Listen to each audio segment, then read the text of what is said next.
উদয়নারায়ণপুরে গত 1 মাস ধরে শ্রাবণী মেলা ও ঝুলন উৎসব উপলক্ষে মেলা হচ্ছিল। মেলাটি শেষ হওয়ার 1-2 দিন আগেই আমরা গিয়েছিলাম।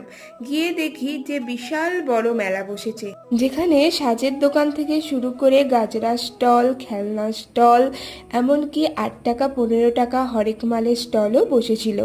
এত বড় মেলা ছিল যে ঘুরতে ঘুরতে আমাদের খিদে পেয়ে গেছিল। তাই আমরা সবার ফার্স্ট এখানে ফুচকা খেয়ে নিচ্ছিলাম। তবে না, আমরা কিন্তু ফুচকাতে থেমে থাকিনি। এরপর আমরা চটপটিও খেয়েছিলাম।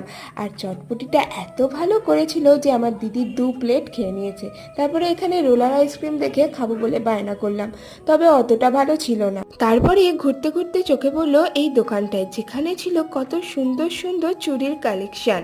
আর এবছরেও কিন্তু অনেক ধরনের রাইড বসেছিল, কিন্তু খাওয়ার চক্করে ভিডিও করতে ভুলেই গেছি। আজকের ভিডিওটা এই পর্যন্তই। ভালো লাগলে লাইক, কমেন্ট, শেয়ার করো।